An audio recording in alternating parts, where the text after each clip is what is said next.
हम लोग एग्ज़ाम की तैयारी बेहतर ढंग से कैसे कर सकते हैं। दोस्तों होता ये क्या, हम लोग समय को देखते हुए चलते हैं और बहुत सारे विद्यार्थी जो समय को ऐसे ही हल्के में ले लेते हैं कि अरे यार अभी तो 1 साल बहुत समय है, तैयारी कर लेंगे। इसी तरह उसका समय बीतता जाता है, उसे जो 1 महीना भी जो है बहुत हल्का लगता है। जब 1 महीना भी बचता है, 3 महीने भी बचते हैं, तो वो यही सोचता है अरे यार अभी तो 1 महीने है, तैयारी कर लूँगा। और इसी तरह उसका समय बीत जाता है और वह ठीक ढंग से तैयारी नहीं कर पाता। और बहुत सारे विद्यार्थी तो ऐसे होते हैं कि पूरे साल नहीं पढ़ते और जिस दिन एग्ज़ाम होता है उससे एक दिन रात भर पढ़ लेते हैं।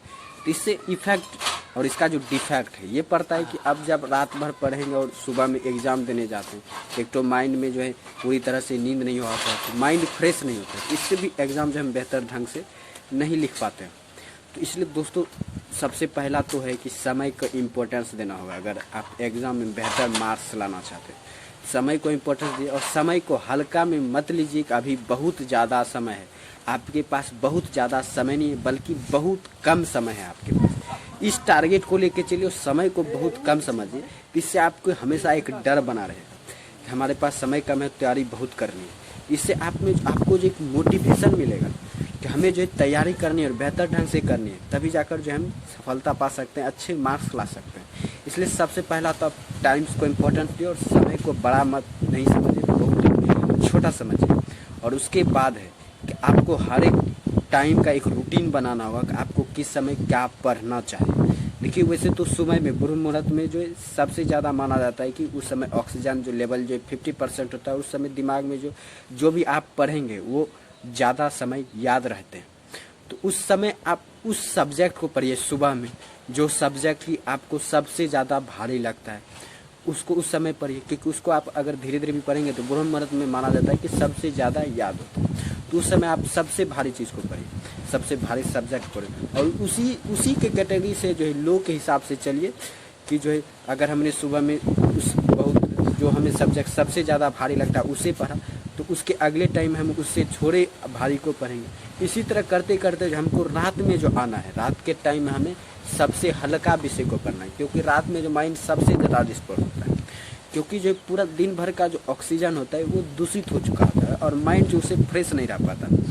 तो इसलिए जो आपको रात में जो सबसे हल्का विषय पढ़ना चाहिए। तो इस तरह से आपको करना है और वो भी हर रोज़ करना है, क्योंकि एक दिन के मेहनत से किसी को सफलता नहीं मिलती और ना ही एक दिन के कोशिश से मेहनत का कुछ मिल पाता है और गोल का कुछ हो पाता है। इसलिए आपको हर रोज़ जो है ये करने होंगे और जब तक कि एग्ज़ाम का जो है हम एग्ज़ाम के नज़दीक ना पहुँचे। और कभी समय को छोटा मत समझिए। अगर आप कोचिंग पढ़ते हैं और कोचिंग पढ़ते हैं तो उसके लिए भी आपको करना होगा कि कोचिंग जो आपको एक एग्ज़ाम के जो तारीख है उससे 1 महीने पहले छोड़ दीजिए, क्योंकि अगर आप हर रोज़ कोचिंग जाएंगे और जाते ही रहेंगे तो उससे आपका माइंड पे प्रेशर बना रहेगा। इसलिए कोचिंग जो 1 महीने पहले छोड़ दीजिए। इसका आपको जो फ़ायदा ये होगा कि जो आप जब पढ़ेंगे या आप जब कोचिंग छोड़ देंगे तो आपको जो पहले तो टीचर का कोई प्रेशर नहीं होगा, उनके डांट का कोई प्रेशर नहीं होगा, तो ये प्रेशर सबसे पहला कम हो जाएगा। और उसके बाद आपको जो टारगेट एग्ज़ाम के लेके चलना है, मान लीजिए कोचिंग में कोई सिलेबस ख़त्म नहीं होता, आपको सिलेबस की चिंता रहेगी, लेकिन एग्ज़ाम के 1 महीने के अंदर जो है उसमें आपको सिलेबस की चिंता नहीं करनी है, बल्कि एग्ज़ाम की चिंता करनी है। उसमें जो इम्पोर्टेंस क्वेश्चन है उसकी तैयारी हमें करनी है। इसलिए ये एक महीने जो है एग्ज़ाम से पहले जो 1 महीने का टाइम जो है आप इम्पोर्टेंट क्वेश्चन की तैयारी में दें, ना कि सिलेबस ख़त्म करने में। क्योंकि सिलेबस यदि ख़त्म ही हो गया और आपको कुछ माइंड में है ही नहीं तो आप कुछ नहीं कर सकते एग्ज़ाम का।